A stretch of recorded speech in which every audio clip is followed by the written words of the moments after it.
All right, so y'all can hear me. Okay, perfect. Just wanted to make sure because about to eat, not eat. I don't even have M&Ms today. All right, so same bottle, lovely, exclusive seven. What am I making? I'm actually thinking about because the whole Russian thing and everything like that that's happening, and hearing about what's being done. We're just gonna have another Moscow Mule. But what flavors shall I use? All right, so I got the classic apple cider, the Kentucky, and the blueberry. So let me know what y'all think I should have. What? Hey, I enjoy travel.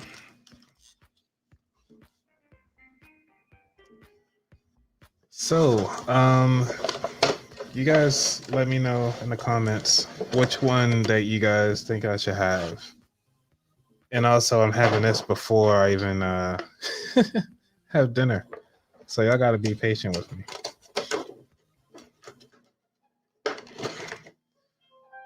All right, I think we got our first caller. Grasshopper, call for extension. Hello. Hey, what's happening? It's D3. What's going on, man? What up, D3? What's good with you? Nothing much, sir. How's life? Just calling. Man, I had no complaints. Anybody trying to hear no complaints, so I'm good. We got enough All to good. complain about. Yeah, nobody want no bad news. Yeah. So, today's about 7 ways of dating. And Right. so, you've been married for how long now? It'll be 3 years in June. 3. Man, congrats. Hold on, let me see if I got my round of applause somewhere. Thank you. Yeah. Thank you. You're well deserved, sir. I mean, a lot of us. Thank you. I appreciate that. A lot of people don't even make it. All right. So, since you've been, married for coming up on 3 years, what was that first day like? That first date? The first date, it was I would say it was pretty unique because at the time, she and I had talked on the phone a lot of different times throughout the month, every day, sometimes for hours, and we just shooting a gift, just talking back and forth. And the very first time that we actually met face to face, because she was still living in Maryland and I was living in Georgia at the time, and we actually met up in North Carolina. So we, of course, we met up in a public place, and I was able to meet her and meet Ariel and everything. It was. We met at a seafood restaurant. Being from Maryland, we gotta have some seafood somewhere or another. So it was pretty dope, and it was a dope experience all the way around. But at the same time, it wasn't like we didn't really know each other or anything like that. It's like I said, we were talking on the phone and online and stuff like that for months before that. So we were pretty familiar with each other. Nice. So you're pretty familiar, but I mean, trick question: what's her birthday? September 13th. Carly, right? You try to get me beat. You try to get me bludgeoned into my sleep, man. Come on, man. See, that's how you know you're a good man, sir. You're a good man. All right, so so you had 3 years in. What is your best? What was your best date? A best date besides the very first date that we actually met, I would say it was like a unofficial date, so to say, because she and I, we would before we got married, we would travel. So there's times where we went to one of our favorite cities, which is New Orleans. We went there, and when I actually proposed to her, when I went to one of my ex bosses before she retired, we went to her retirement, And I proposed to her when we were in Florida on our way to go to New Orleans too, which was kind of dope. So I would say the times that we actually would go out of town. Those are like the best dates because we're in a different area, so at the same time, we're not trying to look like tourists or anything. So we're actually embracing, the United States at the same time, as well as embracing our culture and exploring and finding new things together at the same time. So those are just certain experiences that you're able to share with that significant other. Nice. Well, that's really good that you guys are taking a sweet time out to actually enjoy the United States, as a U.S. citizen, as a tourist in your own city. Yeah. Because and all this was pre-COVID, so yeah. Are we going to start saying that now? Just pre-COVID, everything was just pre-COVID. Life was so much better. Yeah. I think we have to. That gives us a little context on how drastically things have changed recently. Nice. Yeah. Man, this drink is already hitting. So. Dude, did you eat? No. I came straight from work. Came right on the show. Put something together right quick to advertise, and I'm in here. Oh no! Let's go. No, never drink on an empty stomach. No. Yeah, I'm just going upstairs. Get something to eat. All of us in here. We'll help you up the steps. Right. Virtually. We'll help you we'll help you there.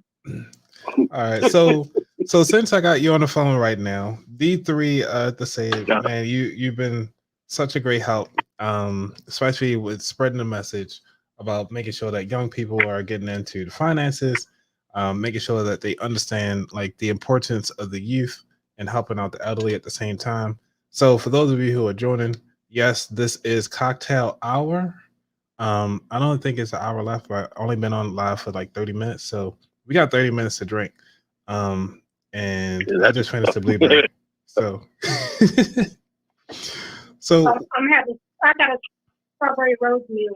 Yeah, she's making a strawberry rose mule right now. Ooh, yeah, we might have to see that. I'm on some salted watermelon whiskey. Salted watermelon whiskey.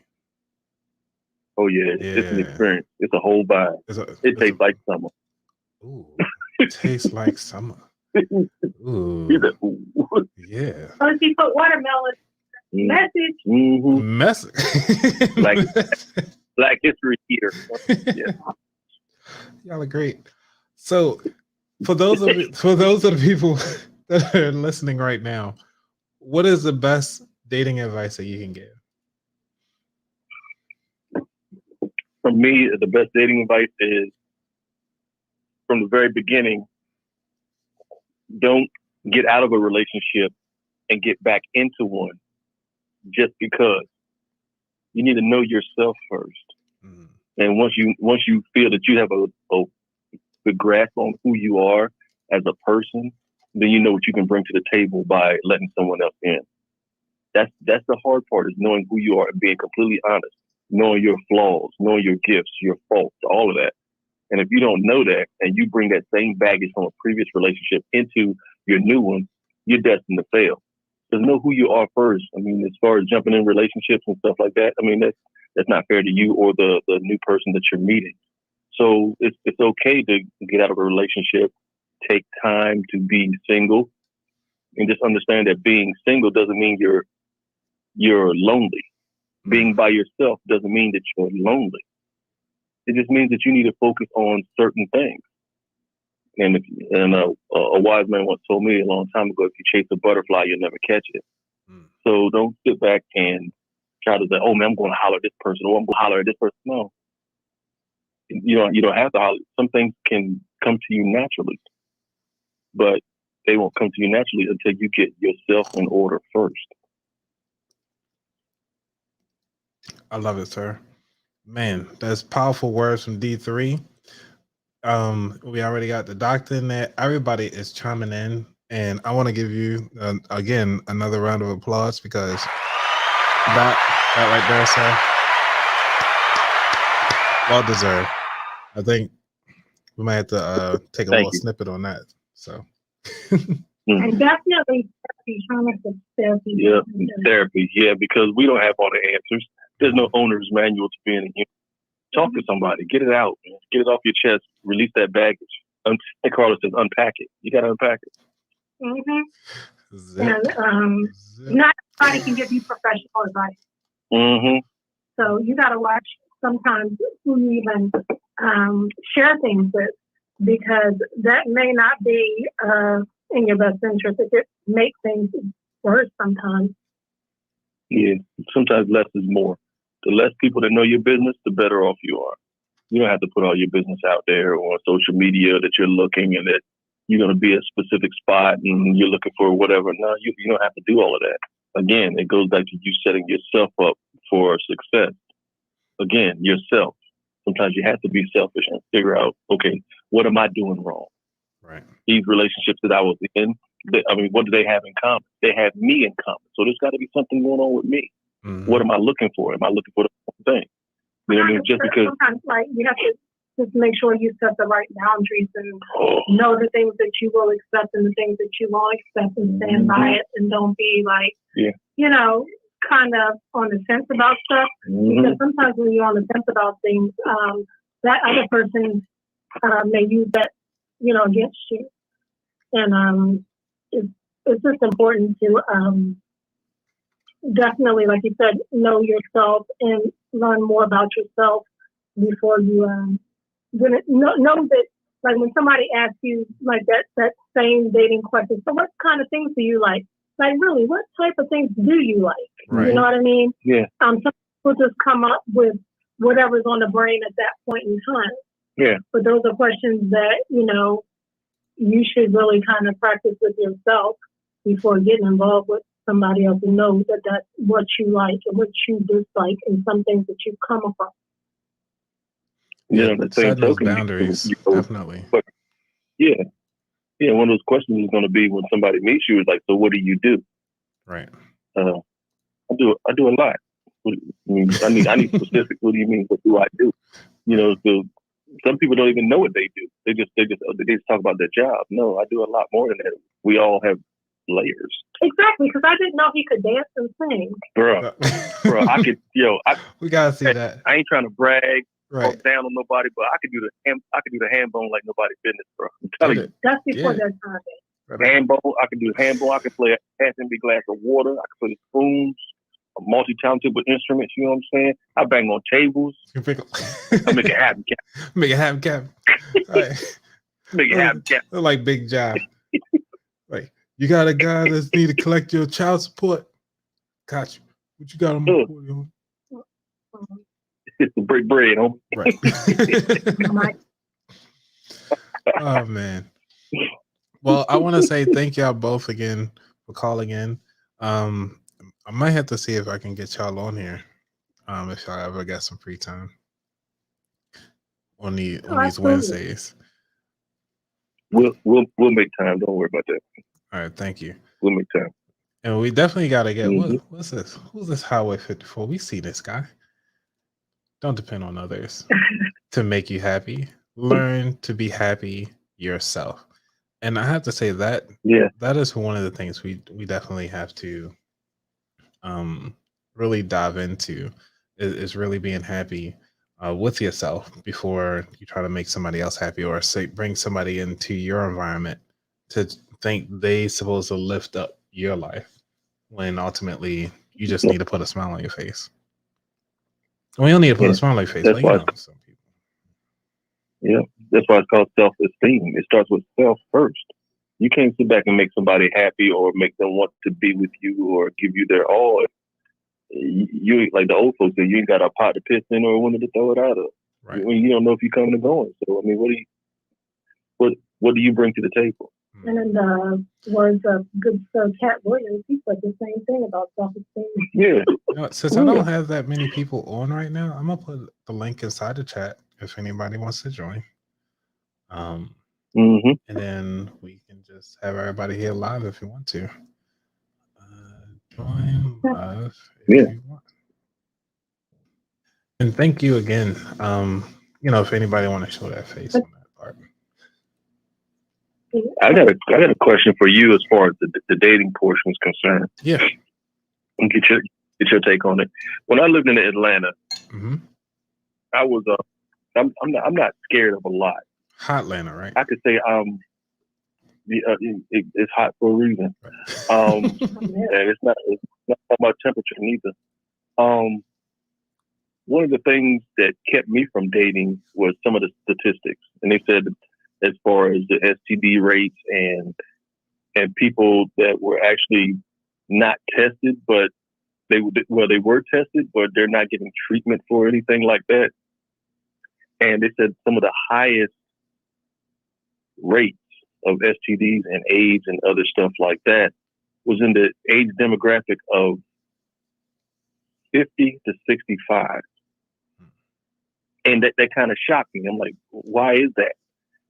And the explanation in that article, or several articles that I read, was because there are people that were actually married for a long, long, long time. And then they end up divorcing and they get back into the dating game. The dating rules have changed dramatically from the 80s, 70s, even the 60s. And you have the older generation, these baby boomers that are getting caught up in all these down low people or whatever, and now they're getting caught out there. So what advice would you have for somebody that's starting new and they're in those, I guess those years where they're in their late 50s to early 60s, but they still want to get back out there?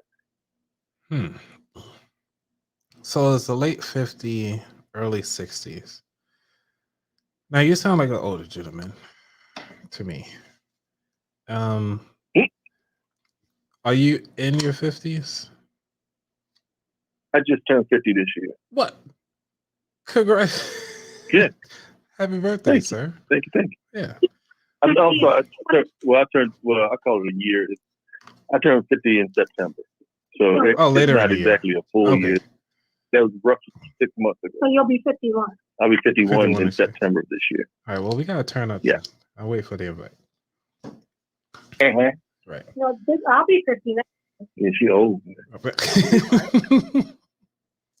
So my advice to somebody that's getting back inside the dating game is first, be comfortable with yourself. It's what you were mentioning earlier, is to pretty much understand what you like, what you don't like. And usually when you're at the age of 50, you're already kind of set in your ways.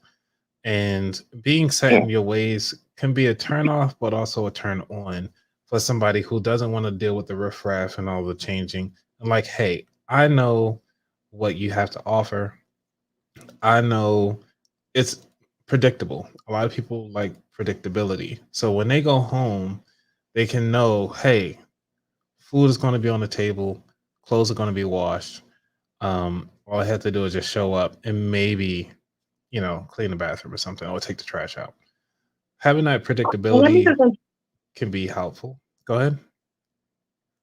Let me just interrupt for a second.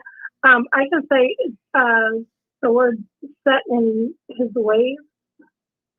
He may be a little bit when it comes to certain things, which that's when you kind of pick your battles because it ain't bad. But when it comes to learning different things and acknowledging different things that he's learned, because sometimes we don't know it. Ignorance is bliss. When we learn something different and a more effective or a better way to do something, he's that guy. Like, he's okay with that. And that's how I am too. I wasn't like that. I can't say I was like that about 6 years ago, but I've learned a whole lot, and we're constantly changing, as humans, and trying to make, trying to do better all the time. So I don't think like setting your ways is really actually, I don't feel like it's a thing anymore. Because sometimes when people say that, it's just that they don't want to do better, or they don't want, if it's something negative, they may not want to do better, or they may not want to change something that can be very toxic. Which goes back to them knowing themselves. Yeah, that, so that honest conversation. yeah, getting and also like getting back as you can say, out there in the streets. It's like, From the street. I mean, if you had like 56 early, like in your 50s and early 60s, it's like you already have most of the time they are empty nesters. Um, and by that age, I'm thinking like maybe the kids are maybe already 25, 30 plus. And if they're empty nester, how do they start introducing themselves back to the market again? Do they date younger? Do they date their own age? That is one of the things that they have to come to terms with. Now, from the financial aspect of it, they have to already have what what are they willing to spend and how much time are they willing to spend to learn somebody.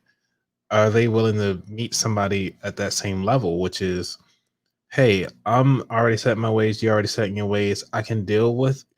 And I think it was somebody on Black Love that mentioned it was, I accept her faults. That's what the guy was saying. And I was thought about it, I was like, that's true, is that when you're accepting somebody's faults, regardless of what it is, that's what you fall in love with, along with the person themselves. And having that understanding of falling in love with their faults, you also understanding that, you know, this is the way that they are, and I'm not willing to change it because I enjoy them for who they are, and it makes them happy to do what they love to do. And Yeah, different. That's the way. Yeah. I say, yeah, that's different. You know, it's kind of put it a different way, but I agree. And when people are getting back out there, like I was dating, you know, over 40, like again, and with me, I was very picky. So it depends on what you're willing to sacrifice. You know, it all depends on different people. It's not. I don't think it's a one size fits all. I think it goes back to not to cut you off. I think it goes back to your mindset too, because the mindset that you had as a male in your 20s is totally different from in your 30s, and then in your 30s is totally different from in your 40s. You think about it, in your 20s, you're just happy to get out of your parents' house. You're doing your own thing. If a female had a pulse, you check that box. Okay, that's one. What's the next one? So true.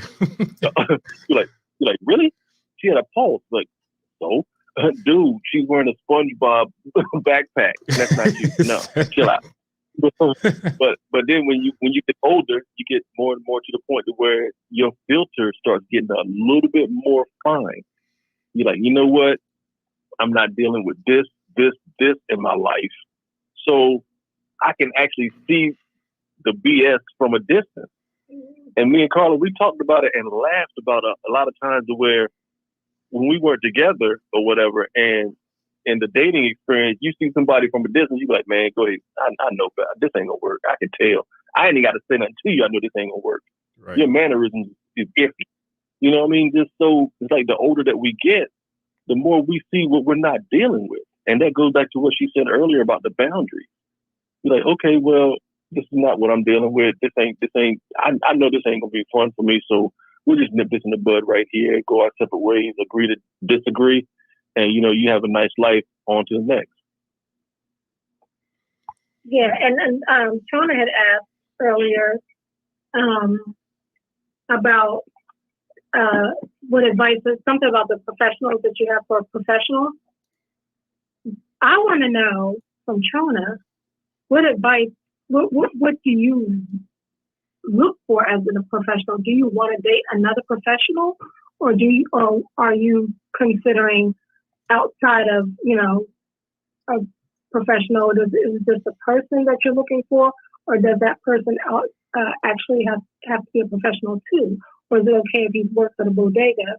Or, I mean, you know, or something that, what are you looking for? Yeah, like a white collar person, or somebody who's blue collar, but they're the best in what they do. They can be professional in their specific field. Mm-hmm. And Mr. Goodrich, I don't know. Yeah, that would be a good thing. Link back. Right. Well, I could say man, something like Dating a professional, one of the things about dating a professional is first understanding that they are a person first. And that's one of the things, Mm-hmm. even when I started interviewing for the job that I have now and talking to the management level, a lot of people won't talk to managers because they look at the title first. They don't look at the person as a person first. And that is very important. So understanding that we're all people, we all come in for the same thing. Granted, the guys kind of want one thing usually, and to see what obstacles they need to take, and they're willing to take all obstacles just to get there. So uh it's and that's one of the things is like dating a professional is just to understand that they're a person first. And especially with the doc's profession, it seems as though And that's what it's this is like interesting. to understand that they're a person first. And especially with the doc's profession. It seemed like the doc just joined, but she still has volume up on her thing, so I had to mute her right quick. So, Dr. Yeah. Green, if you can share a little bit of insight. Am I unmuted now? Yes, you are. Okay, sorry, I'm not camera ready, so you'll just hear my voice. Fair enough. What's happening? To answer Carla's question, I really feel like when you're dating as professional, it gets really tricky because I think on paper and according to society, like people are expecting you to date a certain caliber of person. And you probably want a certain caliber of person for yourself as well to meet you on certain levels. But sometimes when you are a professional and you can, especially as a woman, and you can kind of fulfill your needs by yourself monetarily, financially, having your own place, having your own car, like you can take care of yourself. You're not always looking for that in a partner. So sometimes we end up with people who may not be, according to society, on our same level as a white collar professional, but can fulfill certain other needs. Like they can fulfill those emotional needs, that support, provide that emotional intelligence. Those other types of needs that we can't really purchase, it might not also find that in another white collar professional.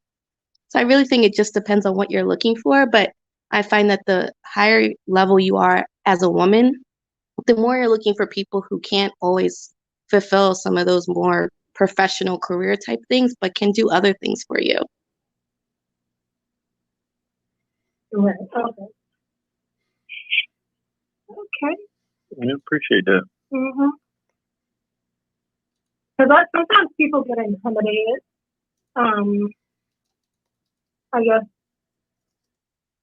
when they see us as Black women, paying our bills, doing our thing, and not being a super thought or something like that. I got a good. I'm just saying, I got a problem with that. I'm just saying, I got a problem with that. My question is straight up. How are you going to have an attitude about a woman who claims to be independent, who has her own, who's doing for herself, paying her bills, making things happen, when you're probably raised by a single mother who did the exact same thing? Exactly. Mm-hmm. What's the difference? What's the difference? Come on, man. That means no matter what, she can be independent. She can do whatever she wants to do. But you as a man, you need to step your game up.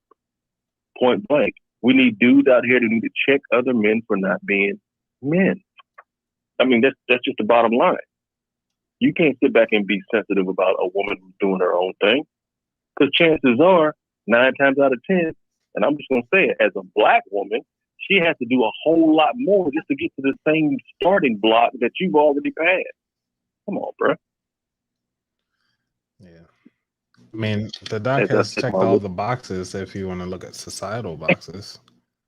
I mean, degree, got our own job, got our own car, can pay our own bills. What else you got? You got your own purses, do your own shopping. Can you make a salad? Right. And she can get the supersize me without even thinking. You know what I'm saying?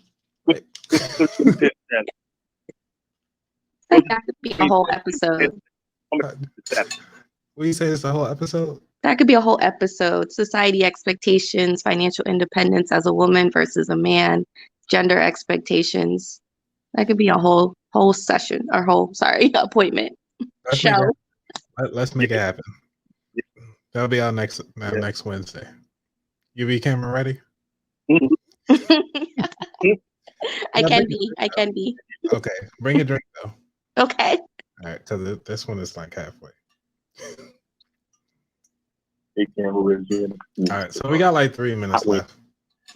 All right, so we got 3 minutes left. Is there anything that you guys want to leave the audience with since you all are here, either on the actual phone? Can y'all believe it? Going live on the phone like I'm a radio station, and then got a live person here with me. Like this is great. Surprised Highway 54 sitting over there. He could have been on here too, but it's going live right now. So, but again, I know we only got like a couple minutes left. I just want to say thank everybody for definitely supporting the show and intrigued about this topic.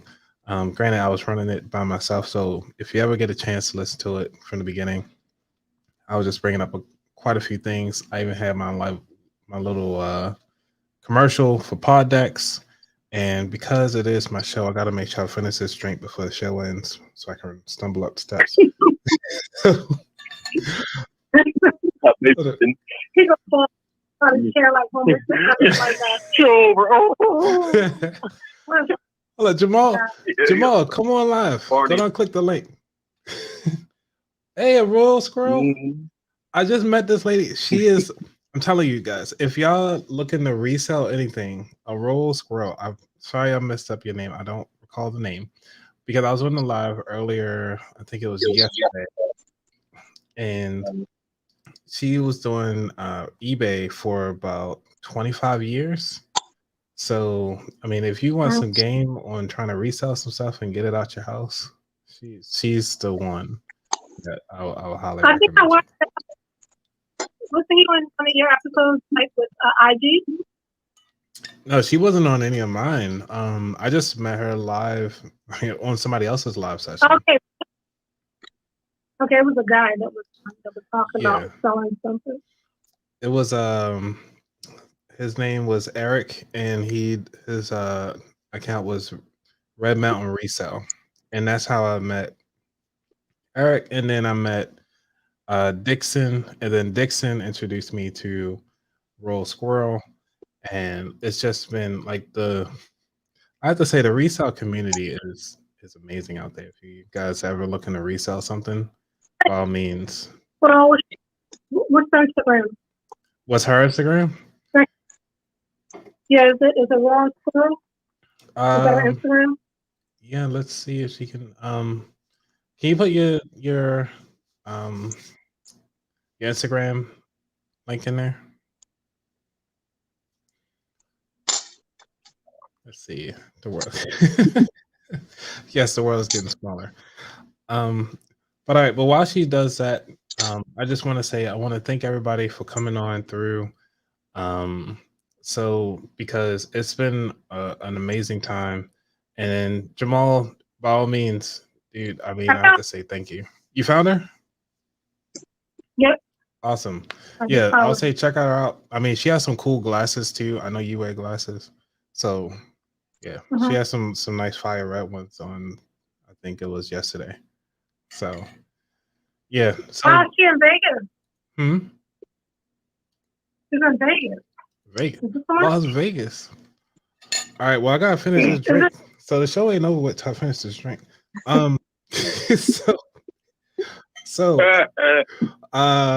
Yeah. I need to stop talking. Y'all can talk. I gotta finish this drink. Babysit. All right.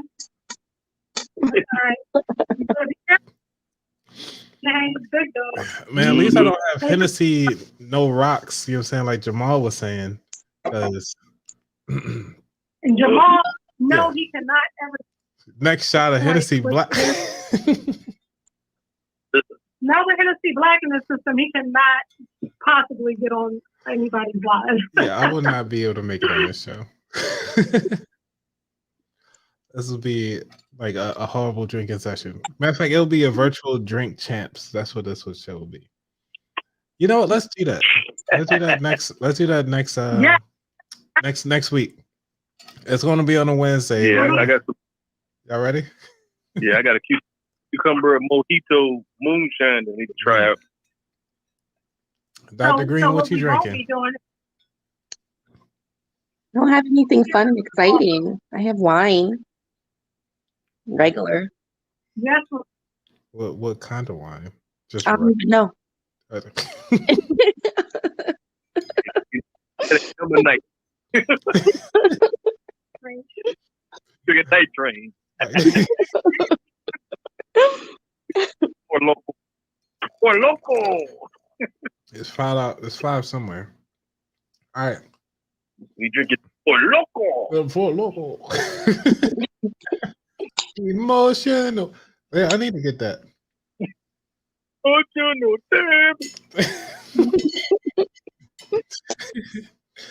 Yes. All right. He said, "Man, Jamal, I finished the drink. All right. Look, jeez, it's gone. Look, it's gone.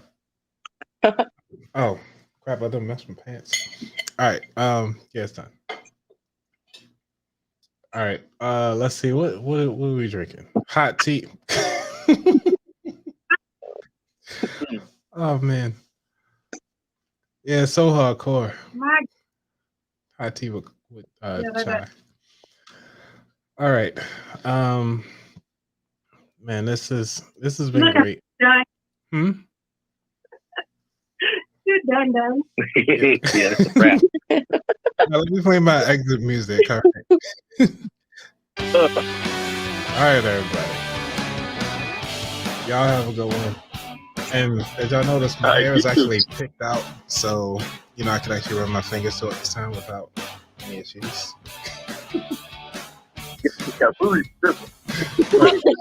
What do you say? You got bougie for this.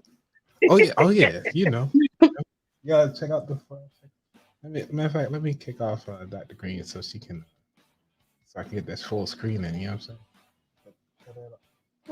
Oh no, no. I had her back. So I had to show all that. All right, everybody. Thank you so much for being on the show. I know it's like the last 30 minutes have been amazing. Thank you guys for calling in and supporting the show as always. Good night.